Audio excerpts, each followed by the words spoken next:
ദ്രേഖാണ സ്വരൂപങ്ങളിൽ 27ാമത്തെ ദ്രേഖാണം ധനു, 3-ാം ദ്രേഖാണത്തിനെ പറ്റി ചിന്തിക്കാം. ഓം സർവത്ര ദേവീ നാമസങ്കീർത്തനം. ഓം ശ്രീ മഹാദേവേ നമ. ധനു 3-ാം ദ്രേഖാണം. ശ്ലോകം ഒന്ന് നോക്കാം. കൂർച്ചീനരോഹാടകചമ്പകാഭോ പരാസനേ ദണ്ഡധരോ നിഷണ്ണ കൗശേയകാന്യുദ്വഹേദേജിനം ച തൃതീയരൂപം നവമസ്യ രാശേ. ധനു 3-ാം ത്രികോണം. നവമസ്യ രാശേ തൃതീയരൂപം കൂർച്ചി ഹാടക ചമ്പകാഭ ദണ്ഡധര വരാസനേ നിഷണ്ണഃ നരഃ ഭവതി. അപ്പം ഇതിൽ നവമം 9ാമത് ആയിരിക്കുന്ന തൃതീയ രൂപം 3-ാം ത്രേക്കാണം സ്വരൂപം കൂർച്ചി, നീണ്ടിരിക്കുന്ന മുഖരോമത്തോടു കൂടിയവൻ. കൂർച്ചം എന്ന് പറഞ്ഞാൽ ഹാടക ചമ്പകാഭൻ. ഹാടക ചമ്പകം എന്ന് പറഞ്ഞാൽ എന്താ? ഹാടകം പറഞ്ഞ സ്വർണം, ചമ്പകപ്പൂവ് ചമ്പകം, ശോഭ, ദണ്ഡധരൻ ദണ്ഡത്തെ ധരിക്കുന്നവനാണ്, വടിയുള്ളവനാണ്.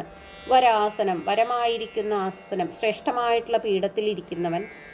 നിഷദിച്ചവൻ, നിഷദിക്കുക പറഞ്ഞിരിക്കുക. നരൻ പുരുഷൻ. കൗശേയങ്ങൾ എന്ന് പറഞ്ഞാൽ വസ്ത്രവിശേഷങ്ങൾ, പട്ടുകൾ. അജിനം തോല്, ഉദ്ദുഹിക്കുക, ധരിക്കുക.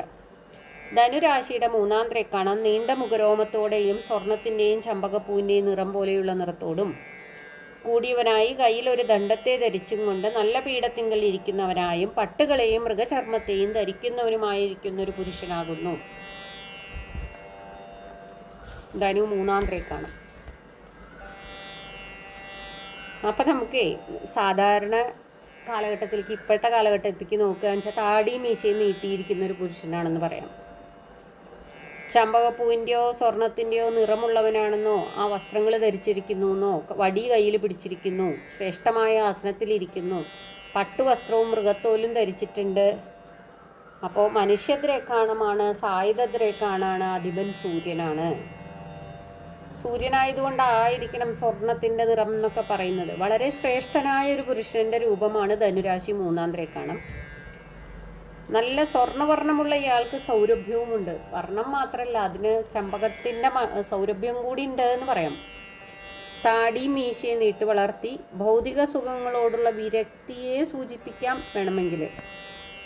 പ്രത്യേകിച്ച് സ്ത്രീഭോഗ താല്പര്യനല്ല.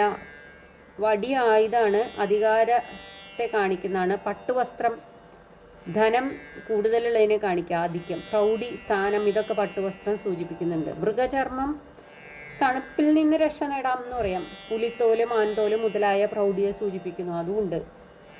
സമൃദ്ധിയും സുഖവും ആരോഗ്യവും അധികാരവും സമ്പത്തും വസ്ത്രാഭരണങ്ങളും വിശേഷപ്പെട്ട ഗൃഹവും സ്ഥാനസ്ഥിതിയുമുള്ള ശ്രേഷ്ഠമായ പുരുഷനാകുന്നു ധനു 3-ാം ത്രേക്കാണാധിപൻ. ഇതിൻ്റെ അധിപതി സൂര്യനാണ്.